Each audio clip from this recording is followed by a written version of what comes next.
आफूले भेटेको केटी यसरी एउटै कक्षामा पढेको देख्दा रमाइलो लाग्यो। त्यो नौलो ठाउँमा आफूले चिनेको मान्छे भेटे झैँ लाग्यो विदेशमा कोही नेपाली भेटे जस्तो। तर मनमा लाग्यो पनि चिनेको कहाँ थिएँ र। मलाई उसको नाम शुद्ध थाहा थिएन। एउटै छाता मुनि उभिँदा पनि हाम्रो परिचय भएको थिएन। बिना परिचय छुटेका हामी फेरि भेटिएका थियौँ। उसको परिचय खुल्नेवाला थियो। मलाई यसै रमाइलो लाग्यो। बिना कारण उत्साहित भएँ। पहिलो कक्षाका लागि बीएस अर्थात् कोअर्डिनेटर विष्णु शर्मा आए। +2मा सर मिसले छोटकरीमा नाम लेख्दा रहेछन्। विद्यार्थीले भने ती नामका अनेक अर्थ बनाइदिँदा रहेछन्। सरले बोर्डमा बीएस लेख्दै गर्दा विनोदले बीएस माने बाघ भनेको थियो। उनले विद्यार्थीलाई बाघले पन्जा मारे जसरी मार्ने रहेछन्। सरले कक्षामा हाजिरबाट सुरु गरे। रोल नम्बर 1 आकाश केसी। मैले यस सर भन्दा सबैले मतिर हेरे तर केटीहरूले हेरेनन् र त्यो केटीले पनि हेरेन। रोल नम्बर 2 वर्षा रायमाझी। सरले फेरि नाम बोलाए।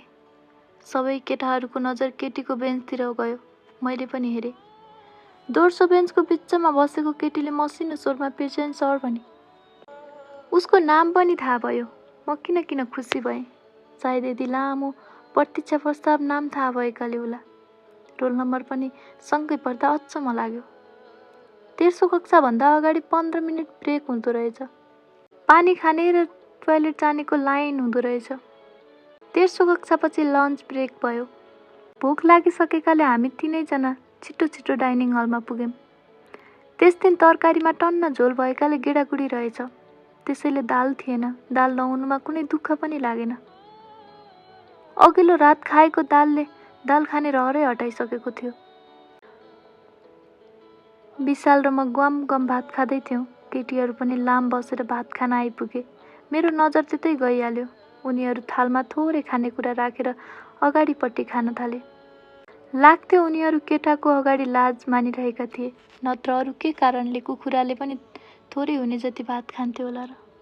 खाइसकेपछि केटीहरू बसिरहेको टेबलनिरबाट हामीहरू थाल राख्न गयौँ। वर्षा नाम गरेकी केटीले आफूलाई याद गर्छ कि भन्ने लागेको थियो।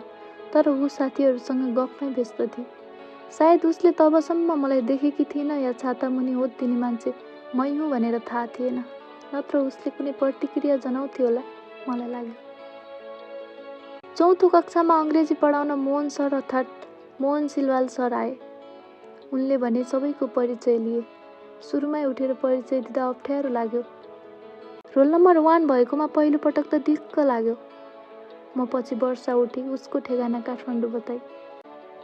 घर फर्किन पो भेट भएको रहेछ। काठमाडौँमा चाहिँ कहाँ रहेछ मनमनै भने। थाहा छैन किन उसका बारेमा यति धेरै चासो लिइरहेको छु। कक्षामा अरूले पनि परिचय दिँदै गए। कोही पूर्व त कोही पश्चिमबाट आएका थिए। कोही घर धरान बताउँथे त कोही धनगढी। लाग्थ्यो नेपालको सबै जिल्लाबाट कुनै कार्यक्रमका लागि प्रतिनिधित्व गर्न आएका थिए विद्यार्थीहरू। 3:35मा कक्षा सकिएपछि कपडा फेरेर अनिश र विशालसँग फुटबल ग्राउन्डतिर गएँ। क्यान्टिन छेउको ग्राउन्ड बिको दृश्यले तिनछक पार्यो। त्यो एउटा मैदानमा करिब 200-300 जना विद्यार्थी 30-40 वटा भकुण्डोले यताउता हान्दै थियो। को कसको टिममा थियो, कसले गोल पोस्ट गर्ने हो कुनै मेसो थिएन। यस्तो लाग्थ्यो कि ससाना किराहरू यताउता कुद्दैछन्। हुन पनि 4 कक्षामा पढ्ने साना फुच्चेदेखि 10 कक्षामा पढ्ने ठुला लड्काहरू पनि त्यही मैदानमा खेल्दै थिए। साँझ परेपछि इभिनिङ स्टडी रहेछ। हामी पुगेको केही छिनपछि हामी जस्तै निलो गाढा रङको ट्र्याक लगाएका केटीहरू आइपुगे। दिउँसो बाँधेको कपाल वर्षाले खुल्ला छोडेकी थिइन्।